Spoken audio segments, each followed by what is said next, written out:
Souls game using only a wood weapon is a popular concept that has already been completed by other creators, but being the sleep-deprived masochist that I am, I thought how hard would it be to complete the game without ever being able to level up and being stuck on level 1. That's exactly what we're gonna find out today. Wretched is the only available class since it's the level 1 equivalent of this game, and it has the only available wood.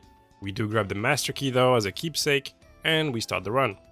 Normal house in Moldova. We get our wood and test it on some average Texan dude, and not bad honestly. I got a good feeling for this run. We use our master key to go visit our cute dragons, grab a nice shield for stamina along the way, which will be really useful for the whole run. And before you say, oh, but it's not wood, it's never really used for damage at any point in time, so you can just delete that comment. We go up the stairs to meet our Lord and Savior Andre, and I kid you not, after about 9 deaths from this guy over here, we struggled to kill him, but we eventually kill him, and we can grab the fat ring to go along with our afternoon wood. The gargoyles are pretty easy even for SL1, and with a few upgrades our hardwood takes care of them, and we can already ring the first bell. We run straight to Blighttown through the rear, as every wood should, and we meet... Hi, welcome to Chili's. I could fix her. Also, despite our very low damage here, the wood takes care of her very safely. She stood no chance against its density. But now, we got a small problem on our hands. We need the large ember to continue upgrading our club, but that should be fine, right? We're in Blighttown already, so all we have to do is climb all the way back up and... Let me in. Let me in.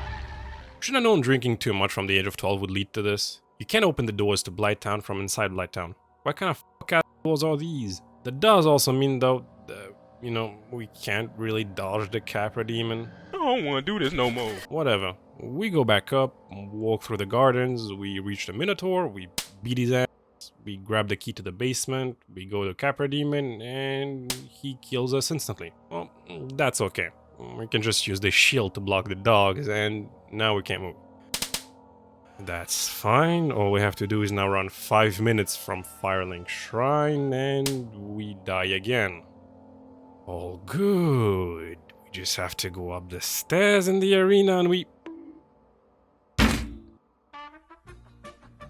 After about 45 minutes of me running back to this fight, dying to the gorgeous game design that this boss is, running back all the way again through Firelink Shrine, and repeating this process until my mind goes numb, I managed to finally hit one of the dogs, kill him, and without them, the Capra demon can suck my balls. And the guy who made this fight deserves to have cold water drip on his back while he takes a nice hot shower in winter. With the key to the depths, we can grab the large ember, go down, and we can go kill the gaping dragon. Come over here and kiss me on my hot mouth. I'm feeling romantical. Where I learned that apparently, if you don't kill this dumbass wizard, he can shoot at you from all the way outside the arena. Never change, Dark Souls. Never change. At this point though, we are in serious need of damage since we're starting to feel extremely vegan. But we can go and grab the red tear stone ring from the friendly dragons from earlier. Also, don't ask why I'm half health here. Santa Claus stole the other half. Anyways, my severe lack of genetics makes it so I die here quite a few times actually. And after obviously planning on taking some damage here, which very coincidentally puts me in perfect RDSR range, we actually managed to kill him without too many issues. I swear I'm not that bad at the game. With his souls though, and the large ember, we can now go through all of Sen's fortress, with some minor fortunate incidents along the way, and we can now talk to this guy, who sells us all the large titanite shards that we need. We are missing a few though, so we just go and fight the mountain, who, just like in the TV series, ends up dying in the most pitiful way possible. And to anyone who's starting to write, you didn't kill him with your wood, gravity did, you can eat my wood. And finally, with him dead, we can use all that money on finally upgrading our weapon to +10. Finally some sun. Time to touch some grass. Or not. We finally reach on our londo, and the walk to the castle isn't that bad if you know what you're doing, and we can reach the bonfire quite fast. But now... Yeah, it's bad. It's so much worse than I expected. Our damage is miserable. Our range is smaller than the Balkans economy. And to top it all off, F-22 Raptor here gets stuck on everything. And Thomas the f***ing train engine has incredibly inconsistent chargers, where sometimes he just decides to use his upswing immediately, and sometimes he holds it in, like you having to shit but still in commute, so you end up making this face. I kid you not, this took so long and it took so many tries. Sometimes you're on the ground and you can't get up. Sometimes your lack of poise makes it so that you take multiple attacks in a row. Sometimes you're out of stamina and you die. And sometimes you have a heart attack and you still die. What the fuck was that? Hours upon hours of just going in, dying to some random thing, and then going back in. I tried being bulky, I tried being squishy, I even tried being a pussy and running around the arena like a hamster in caffeine. Nothing worked. Smough at first seemed like the most consistent one to attack, since he took way more damage and had larger windows during which you could hit him. However, even if I succeeded phase 1, I would always be left with no heals and no bitches in phase 2. It looked completely doomed. Until... Hello there. Yup. As you can see, Ornstein here gets staggered. He has less openings and he takes a lot less damage. Nice. But if I can somehow hit him 3 times in a row, he gets staggered. But how do you even do that? Well, if you enter the arena and he does this jet attack opening, and with a bit of luck, you can chain together up to 5 hits onto Ornstein before Gorlock the Destroyer here decides to send you back into the Harkonnen's belly. But even with that strat, the damage just remained too low. And I had an idea. Using this Silver Knight on the way, we can proc our RTSR reliably, and while it does make us die in 1 hit, the extra damage allows us to nuke him straight out the gate for half health. And after 6 hours of trying, going back to the bonfire, and some therapy sessions, I finally get a decent phase 1.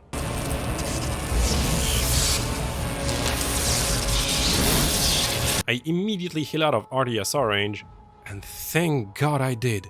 And finally, we beat our wood onto this fat guy's belly. With that trauma out of the way, we meet your friendly neighborhood cashier, grab the teleportation device, and book it out of Guantanamo, and instead go into Alcatraz. After some unremarkable gangbangs along the way, we can drain the city and get access to the lower part of the new Londo, where I forgot to record me grabbing the very large ember. I do be stupid like that. We then head out into the catacombs, kill Pinwheel, and of course he doesn't drop us the mask that we need. We then wander around aimlessly like you at 2 AM when you go looking for snacks because you stayed up too late on Discord with your buddies, playing some random games. Not speaking from experience, of course. We grab the much needed bonfire, get conned by another gypsy. He gets angry at me, so we of course kill him, and we then realize he could have sold us the mask that we needed. So we shouldn't have killed him. Typical day in Eastern Europe, I guess. Oh well, it's fine. You can farm in, right? Yeah, that's right.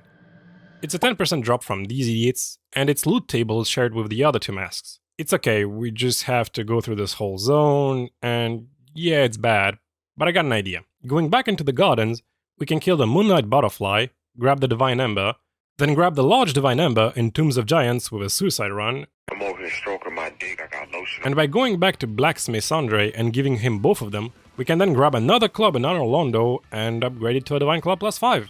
All we have to do then is farm some white Titanite chunks from these skeletons using a Symbol of Avarice. We grab by spamming some Lloyd's Talisman onto a Mimic, and the covetous Gold Serpent Ring from Sense Fortress, and boom, we got a Divine Club +9. The white slab is on the way there, so with that we got a gorgeous Divine Club +10. Movies about gladiators. While I was at it, I went into New Londo again and farmed the Dark Wraiths for some large Titanite chunks to upgrade the main club to +14. And once that was done, I went back into the Asylum to fight the Asylum Demon from Timu. Who cares, honestly? He has like 3 different attacks, all of which can be dodged by walking calmly. And once he dies, he gives us the Titanite slab. And with all of that, we now also have a +15 club. With both clubs ready, we decide to test them on these skeletons, and somehow, despite being weak to Divine, the Rock Club completely outclasses the Divine Club, so that was useless. Anyways, we kill these idiots a bunch of times, finally get the Mask of the Child, and head into... time to fight Sun Jin-woo after eating too much KFC. At least the Divine Club is useful here since it prevents the skeletons from respawning, and once they are gone, Neet-o isn't really an issue. He can't really hit you if you're in melee range, and with that, First Lord done. We then head out into the library, die more times than I would like to admit to these guys, and we then have our mandatory Seethe death, where, hold up, she curses you even when you're already dead? Do my stuff. Why you trolling like a, ain't you tired? Trying to strike a chord and it's probably A minor. We turn down the subwoofers, like the Karens that we are, and immediately head over to the library once again. We then proceed to uncurse ourselves, and time for Seethe. And honestly, it's not that bad. Our damage with the red tear stone is quite decent, and she can't really do that much to hurt us. She has this explosion attack that is quite nasty, and this breath attack that is very hard to dodge if you're under her, but after a while, she falls too. 2 loads done. Wait, this challenge is this easy? Next is 4 kings, but for that we need the Covenant of Artorias, so we go and do the most vile act possible. We kill Seethe. I'm sorry, buddy. I swear you were a good boy. You know what's not a good boy though? This fight. Remember when I said this challenge was easy? Yeah, let me come back on that statement. 4 kings is a DPS check, and guess what we don't have? DPS. This fight just didn't go anywhere, honestly. No matter how many times I tried, this fight just went horrible. Even after getting good, I just ended up getting gangbanged by all 3 of them at the same time, and since you're at SL1, you can't really be face tanking any of it. It looked hopeless. If at any point I would enter into the arena and he would do this missile attack, the run was already doomed, I had to restart. I would be wasting too much time just running around like an idiot, and the second one would spawn too quick. That's okay. For now, let's instead go deal with the ceaseless discharge. And what can I say? This was truly ceaseless. I died so many times to his discharge. It was so large, so thick. It reached so far. My wood just couldn't handle it. But eventually, I at least found a way to consistently bait him into melee range. By sprinting here and waiting for a bit, he usually just came straight to me, and he started putting his fleshy member on full display. And with the red tear stone ring equipped, 4 rotations were enough. We then walk through Pompeii and reach another asylum demon? No, sorry. This one is the Fire Sage. Completely different. Anywho, he sucks. He dies fast. He has like 3 attacks. Once again, you can walk out of any of them. And once he's dead, we can then ready ourselves and fight the Centipede Demon, who once again has 2 different attacks, all of which are immensely telegraphed and once again can be walked out of. Don't even need to dodge. Truly never change, Dark Souls. With the orange shard ring equipped, we walk on lava and into the bed of chaos we go, I guess. We line out some fire bombs, we mess up the strat entirely, and we die. We then come back, mess it up again, and die again. So yeah, before you feel smart writing that comment, fire bombs are not wood, you are right. However, point 1, we didn't do damage to it. Point 2, I suck, so I still had to do it the normal way. Imagine that. But eventually, I managed to simply run in, finish the job. Just 1 more. However, that Lord Soul is still the 4 kings. And honestly, we didn't get anything new since then. By this point, we had removed the FAP ring, but in this game, if you remove the FAP ring, it gets destroyed. Damn, if only there was another one. Well, as it turns out, there is, but getting it is gonna be quite the pain. We first need to head into the painted world of Aramis. We need to go all the way around, and then we have to kill this invading NPC. After all that, we enter the arena and behind her find the Xanthus set that we can trade for. Also, I cannot in good conscience hurt this nice soul. Hey, stop! Why?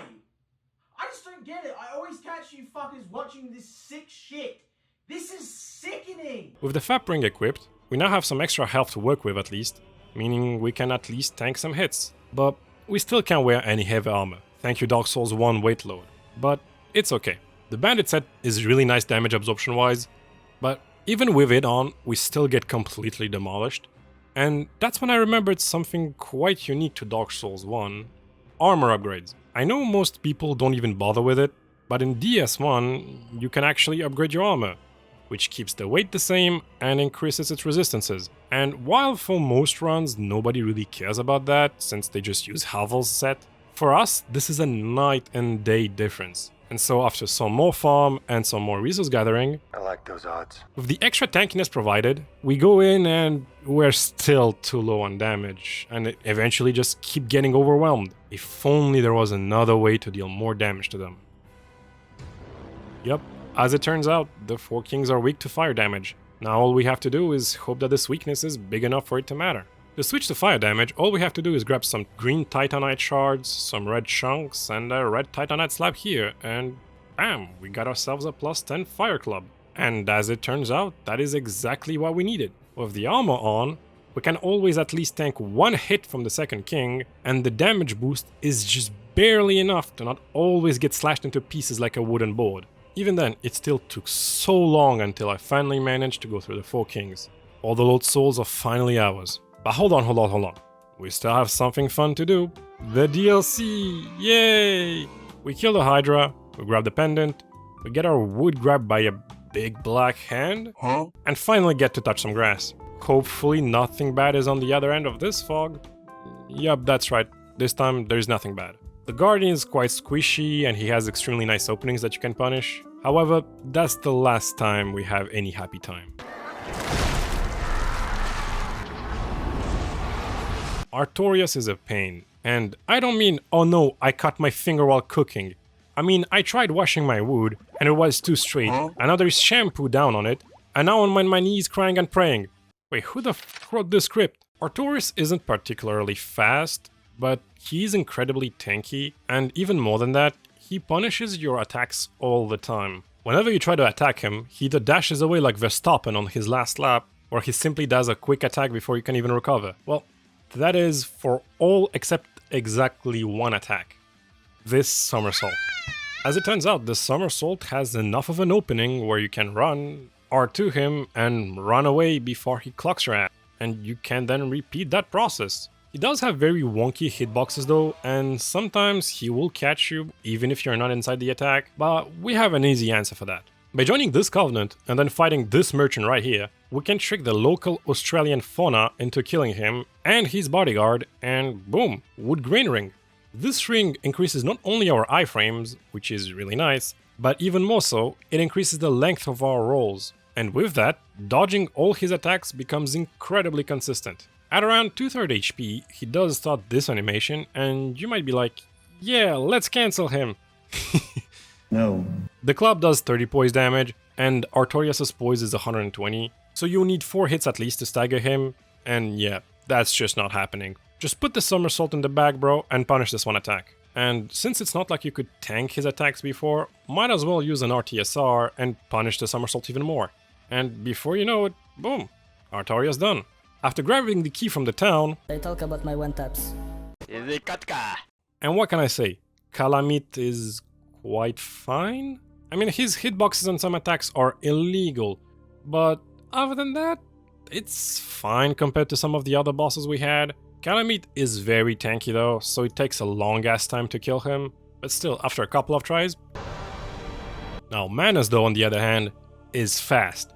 He hits hard, and he has this combo attack that will always kill you, kinda like in Tekken, and then you realize that, just like Artorias, he has a huge weakness. As long as you stay far away from him, he has this hand slam attack that leaves him defenseless for a jump attack consistently, so all you have to do is just run away, punish this one, and go back in. Second phase does get a bit spicier, and he has those magic attacks, but even then, with the flip ring on, they aren't too hard to dodge, so it takes a few tries, but he falls as well eventually. Now, all that's left is the old man at the end, Gwyn, and it's bad. It's so bad, Jesus Christ. He takes no damage. He's incredibly fast. He is relentless. Healing is almost impossible against him with that aggressivity. He's not the last boss of the game for nothing. And to top it all off, he has this fast slash attack that is super hard to react to. And it eventually will get you and will chip you down. I bashed my head into this fight for so long and nothing worked. And to make it even better, the road to him would sometimes kill me as well, making this even better for my psychiatrist's wallet. There was just no way to win. And that's when I remembered, this isn't a club-only run, this is a wood-only run. So instead of using a long wood, let's use a large wood to bash an old man. That's right, I'm talking about the wooden shield. You can use it to parry Gwyn. Yeah, easier said than done though. When we don't fuck up, even with the parries, we don't do that much damage. It requires at least 15 parries to kill him. And I'm sorry, I just don't have enough Korean DNA in me to be able to parry him consistently for that long. To top it all off, the fast slash is even more problematic than it used to be before, since now I have to react even faster than I used to. The RTSR setup doesn't work either, since even with it, our damage is just too low, and it would require insane luck to never get a single fast slash out of him. And so I tried again and again and again. I thought of any strat possible. Blocking in hopes of him using the fast slash? Nope. If you block, he just spams the kick attack. Using a flask? Doesn't guarantee the slow slash at all. That's a myth. I tried so many times. I even got good enough at parrying every one of his other attacks. But just how do I deal with the chip damage in the long run? It's impossible. That is unless... First, we need more damage. So we grab the Hornet Ring to increase our parry damage. And second, remember that flask tech I talked to you about? While it doesn't always guarantee a slow slash, it does guarantee a slash nonetheless, which means that if it's a slow one, that's easy. We just parry him, but if it's the fast one, well, that's also easy. We just tank the fast slash, parry the second hit, riposte him, heal up using the Estus Flask, and then we bait the sequence all over again. It's a bit cheesy, not easy to pull off, but after gluing my eyes into the screen, we finally get this run.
And with that, Dark Souls 1 with a wood-only weapon at level 1 is done. This run took 38 hours and was honestly so much harder than I expected. Some boss fights were truly hell, and I suspect I lost some of my hairline along the way. The lack of attribute gear made this so linear since we could only use one weapon, and this game has some mechanics that are not good, let's just say that. If you guys enjoyed the video, subscribe so you don't miss the sequel, The Wood Strikes Back, coming out next week, and leave a like if you enjoyed this one. Thank you for watching, and we'll see you in the next one. Bye bye.